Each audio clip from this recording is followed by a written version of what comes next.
किसी से राग नहीं, किसी से द्वेष नहीं, किसी से राग नहीं, द्वेष नहीं, किसी से राग नहीं, किसी से द्वेष नहीं, किसी से राग नहीं, किसी से द्वेष नहीं, किसी से राग नहीं, किसी से द्वेष नहीं, किसी से राग नहीं, किसी से द्वेष नहीं। आत्मा निर्लेप मुझे कोई भी क्लेश नहीं, आत्मा निर्लेप मुझे कोई भी क्लेश, आत्मा निर्लेप मुझे कोई भी क्लेश नहीं, आत्मा निर्लेप मुझे कोई भी क्लेश नहीं, किसी से राग नहीं, किसी से द्वेष नहीं, किसी से राग नहीं, किसी से द्वेष नहीं, किसी से राग नहीं, किसी से द्वेष नहीं। आत्मा आनंद मुझे कोई भी क्लेश नहीं, आत्मा आनंद मुझे कोई भी क्लेश नहीं, आत्मा आनंद मुझे कोई भी क्लेश नहीं, आत्मा आनंद मुझे कोई भी क्लेश नहीं। किसी से राग नहीं, किसी से द्वेष नहीं, किसी से राग नहीं, किसी से राग नहीं, किसी से द्वेष नहीं, किसी से राग नहीं,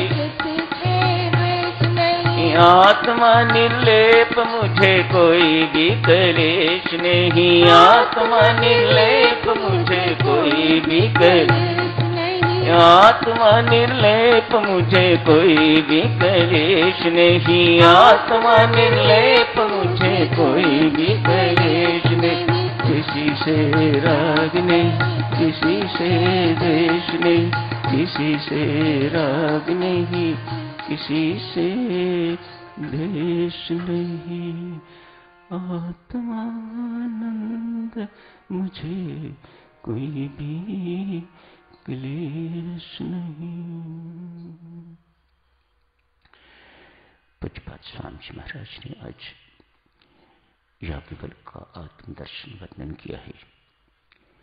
आत्मदर्शन अर्थात आत्मा के बारे में ज्ञान जानकारी का वर्णन किया है। दर्शन फिलॉसफी को कहते हैं। आत्मा की फिलॉसफी को, आत्मज्ञान को, आत्मबोध को याज्ञवल्क्य के मुख से वर्णन किया है। आत्मा निर्लेप है, मुझे कोई भी क्लेश नहीं। क्लेश साधक चिन्ह देह को है, आत्मा को नहीं। ये हम पर निर्भर करता है।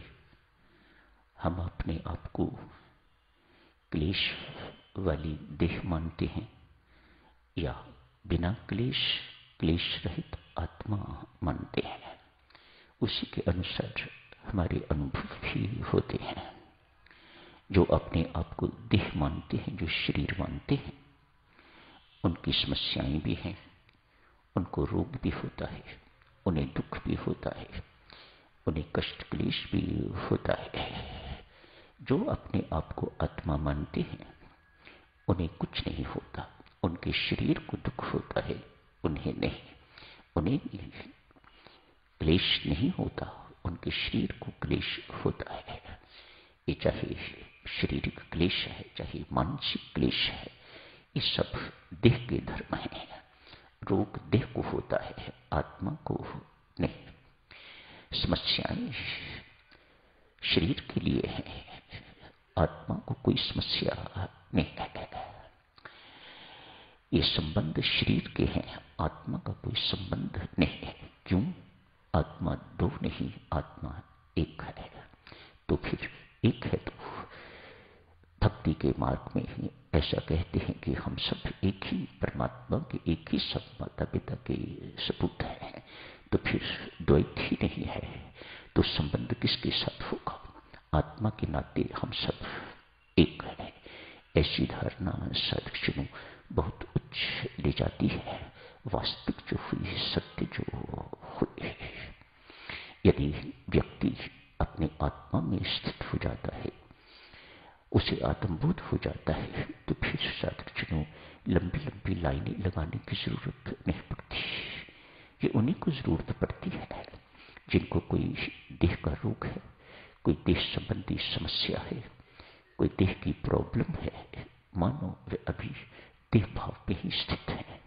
शास्त्र कहता है भक्तजनों, हम सब नाम के उपासक हैं, अतएव हमारे लिए अत्यंत मार्मिक बात, जब तक देह बुद्धि दूर नहीं होगी, जब तक देह भाव दूर नहीं होगा, जब तक आप भगवत बुद्धि में स्थित नहीं होंगे, आत्म बुद्धि में स्थित नहीं होंगे, आप लाखों जाप कर लीजिएगा, करोड़ों जाप कर लीजिएगा, आपको शांति की प्राप्ति नहीं होगी। शांति इस जानकारी में है, शांति इस बुद्धि में है, न ही आत्म बुद्धि में है। बहुत सुंदर सुंदर बातें हैं साधकजनों, आज चर्चा शुरू कर लेते हैं, जारी रखेंगे कल परसों।